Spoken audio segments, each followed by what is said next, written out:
केवल इसका संरक्षण नहीं करें, इस पर शोध भी होना चाहिए। और शोध तब तक नहीं हो सकता जब तक की भाषा पर अधिकार समय अवगत हो। एकदम दृष्टिवान हो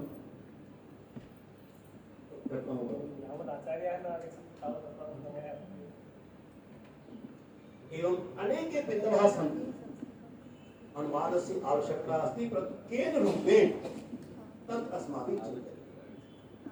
कथं करणीयम्?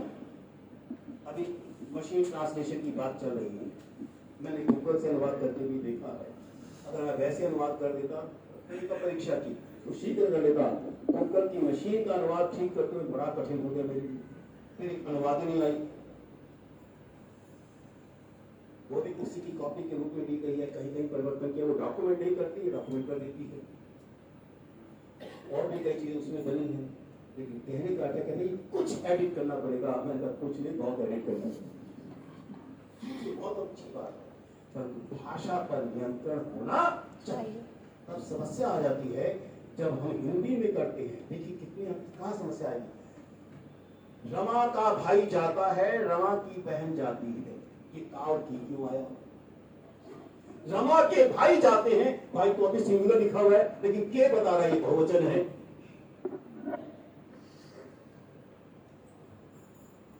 संस्कृते रमाया भ्राता गच्छति, रमाया भगिनी गच्छति, रमाया भ्रातरः गच्छन्ति, भगिन्यः गच्छन्ति।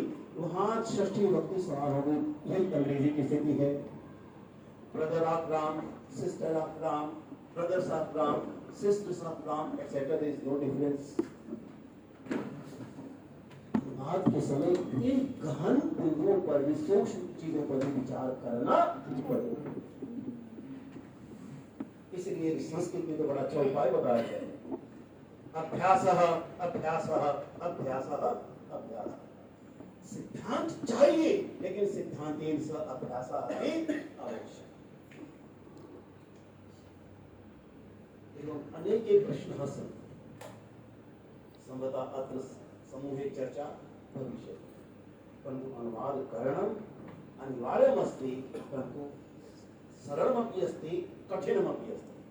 तेषां कृते सरलमस्ति, ये भाषा द्वयं सम्यक् रूपेण जानन्ति। तेषां कृते कठिनमस्ति, ये एकां भाषां जानन्ति, द्वितीय भाषां सम्यक् रूपेण न जानन्ति। तेषां कृते असम्भवमस्ति, ये भाषा द्वयमपि न जानन्ति।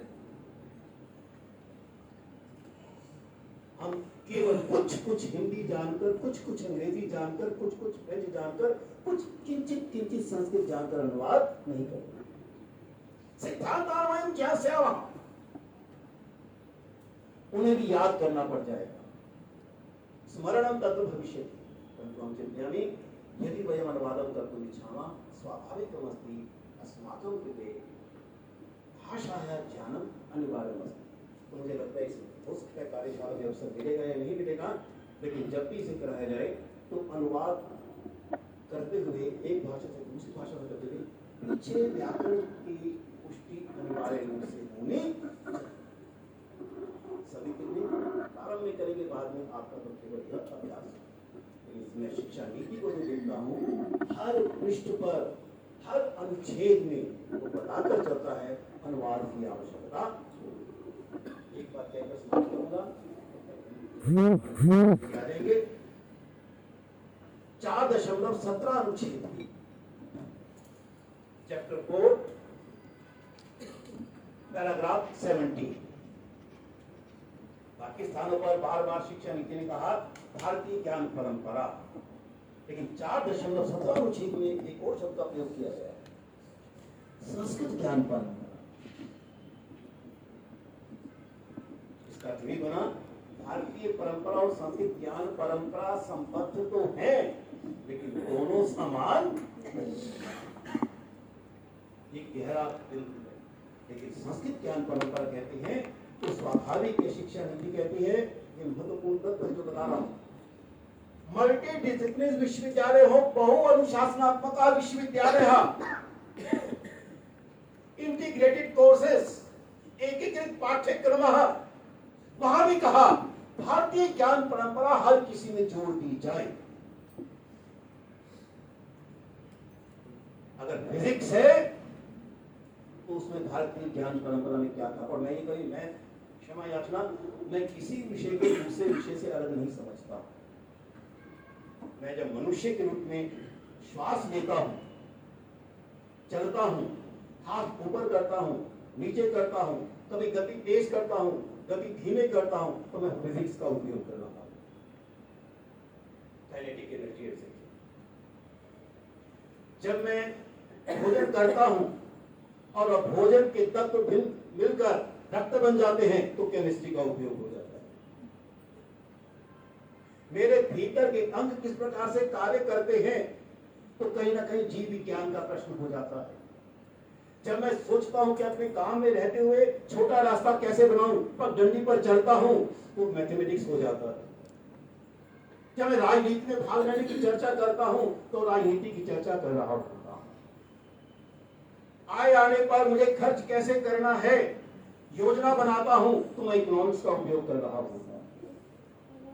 दक्षिण में जाता हूं, वहां भीगा वातावरण रहता है, इसलिए तली हुई चीजें चाहिए, वड़ा चाहिए या फिर इडली जैसे हल्के पदार्थ चाहिए, तो ज्योग्राफी का प्रयोग कर रहा होता हूं। और मैं आज श्वास रहते हुए भी मेरे जो विचार हैं वो आज के विचार नहीं है। मुझे अपने माता पिता से, उन्हें कहीं और से, हर व्यक्ति जीता जागता इतिहास का प्रयोग कर रहा है, प्रतीक है। तो मैं इतिहास की बात कर रहा हूं।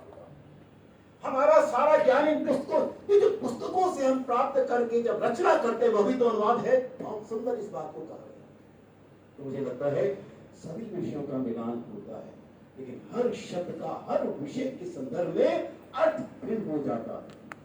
मैं शब्द कहूं पत्र, कई अर्थ होंगे। मैं पत्र लिखता हूं तो अर्थ भिन्न होगा, मैं पत्र शब्द लिखता हूं तो अर्थ भिन्न होगा। लेकिन पत्र वृक्ष से गिर रहे हैं तो पत्र का अर्थ भिन्न है। इसलिए संदर्भ अनिवार्य है, कंटेक्स्ट अनिवार्य है। कभी एक कविता लिखी थी छोटी सी, इसी दृष्टि से कि जो गीत मैंने तुम्हें पिछले साल सुनाया था मेरे लिए आज फिर सुना रहा हूं। जो गीत मैंने तुम्हें पिछले साल सुनाया था मेरे लिए आज फिर सुना रहा हूं। इस गीत के शब्द वही हैं, इस गीत के बोल वही हैं, इस गीत के शब्द वही हैं, इस गीत के बोल वही हैं, पर गीत के अर्थ बदल गए हैं। पर गीत के अर्थ बदल गए हैं क्योंकि तुम्हारे और मेरे संदर्भ बदल गए हैं। जो गीत पिछले साल सुनाया था मेरे लिए आज फिर सुना रहा हूं। इस गीत के छंद वही हैं, इस गीत के बंध वही हैं, इस गीत के छंद वही हैं, इस गीत के बंध वही हैं, पर गीत के राग बदल गए हैं क्योंकि तुम्हारे और मेरे भाव बदल गए हैं। जो गीत पिछले साल सुनाया था मेरे लिए फिर सुना रहा हूं। अनुवाद संदर्भों पर निर्भर करता है, अनुवाद वाक्य की रचना पर निर्भर करता है, अनुवाद विराम चिन्हों पर निर्भर करता है। जरा कुछ लिखिए, डायरी आपके सामने पड़ी है, आप लिखिए आप सब बहुत अच्छे हैं। 5 बार लिखिए।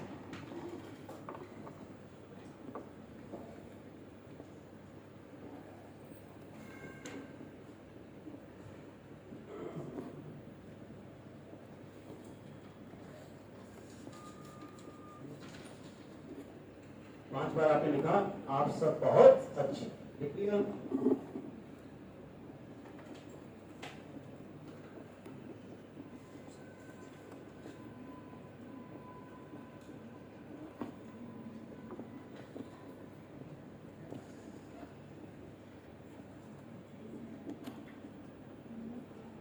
लिख लिया सबने? जी।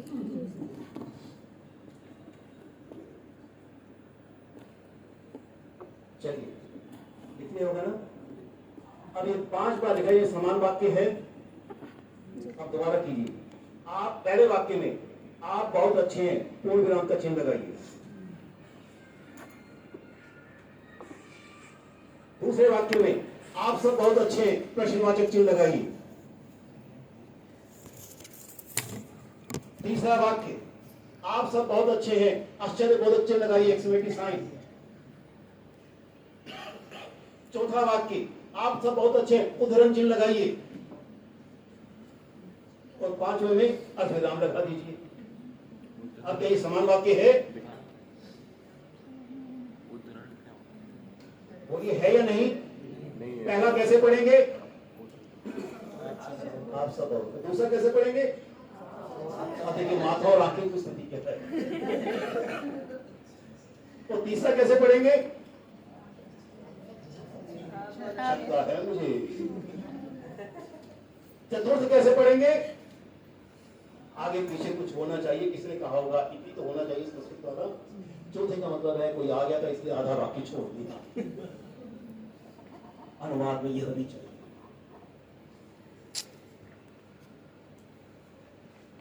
बोलकर तो हो जाएगा। यदि संज्ञानावस्थि अमर गच्छामि भावानर गच्छामि कहने का अर्थ जो बहुत सुंदर बताया था, भावात्मक अनुवाद। अनुवाद में यह भी चाहिए। अनुवाद के लिए वाक्य कुछ भी आ सकता है, लेकिन अगर विराम चिन्हों की ओर ध्यान नहीं देती है, दुर्भाग्य से आज विद्यालय में पढ़ाते हुए विराम चिन्ह पूरी तरह से उपेक्षित। ऐसे कुछ छोटी छोटी बातें हैं जिनकी ओर मैंने आपका ध्यान दिया। विषय बहुत अधिक है। मैं प्रतीक्षा में था कुलपति जी आ जाएं, क्योंकि बार बार पवन जी मुझे देखते हैं कि समय हो गया, घड़ी को देखते हैं। तो बातें बहुत हो सकती हैं, लेकिन मैंने प्रश्न दिए हैं। अनुवाद करने से कठिन है। अनुवाद में लिखने वाले की मन में भी उतरना पड़ता है। मैं जब जिनके द्वारा लिखी हुई पुस्तकें पढ़ता हूँ, कथाएं पढ़ता हूँ, तो सोचता हूँ कि किस प्रकार से लिखा हुआ है। बहुत सुंदर प्रकाशित हुई पुस्तक प्रयाग प्रयाग से तृप्ति पथका और बहुत ही सुंदर उसमें देख व्याकरण से। तो मन तक कैसे पहुंचना है? अनुवाद लिखने वाले जो मेरे सामने नहीं है उसके मन तक पहुंचने की प्रक्रिया है। ये दो मनों को जोड़ने की प्रक्रिया। 36 के आंकड़े से बैठेंगे अनुवाद नहीं होगा। आमने सामने, लेकिन आमना सामना होना नहीं, आमना नहीं। प्रत्यक्षदर्शी आमने सामने होकर बैठेंगे तो संभवतः अनुवाद की प्रक्रिया होगी। तो 36 का आंकड़ा नहीं बने अनुवाद, आमने सामने की प्रक्रिया बने अनुवाद, एक दूसरे के मनों तक पहुंचा जाए इस भाव से किया गया अनुवाद, और फिर उसकी जो कलात्मकता है उस तक पहुंचने की बात। इस प्रकार से कुछ बिंदु हैं इस कार्यशाला में जो मैंने आपकी समय सारणी देखी, जिनकी ओर ध्यान दिया जाएगा। और मुझे लगता है कि इसे करते हैं तो ये कार्य माननीय श्रीनिवास जी यहाँ है तो कार्य तो सफल होगा ही, क्योंकि उसका एक निरीक्षण और परीक्षण होता रहता है। मैं प्रसन्न करने के लिए नहीं कह रहा हूँ। अतः केवल उक्त्वा किचन बिंदवा मया उक्ता सन्ति सर्वे तत्र ध्यानं दास्यन्ति, परंतु भारतीय समाजे समानताम् आनेतुं सर्वे सर्वान् विषयान् पठितुं योग्यः भवेयुः अनुवादः आवश्यकः अस्ति। लेकिन मैं कहता हूँ प्रथम सोपान होना चाहिए। किताबें केवल अनुवाद तक न रुक जाएं, लेकिन भारतीय भाषाओं में मूल ग्रंथों की रचना भी होनी चाहिए। ये जनः अनुभविना सन्ति, ये आजीवन पाठित बनता उन लोगों को बुलाकर मूल पुस्तकें प्रारंभ इससे कीजिए, ये अंतिम नहीं हो। मशीनों पर निर्भर रहे, लेकिन मन का नियंत्रण भी करना अनिवार्य होगा। तो मन को जोड़ना भी अनिवार्य होगा। उसका संपादन अच्छा है, उस संपादन के लिए, एडिटिंग के लिए भाषा पर अधिकार चाहिए। इसलिए मेरी ये भी प्रार्थना होगी, जिस भाषा में अनुवाद हम करें कृपया उस भाषा के व्याकरण के मूल तत्वों को भी अनिवार्य रूप से देखिए। इतनी बात कहकर ये क्षमा मांगते हुए मैंने अधिक समय लिया है, अपनी बात समाप्त करता हूँ। बहुत बहुत धन्यवाद।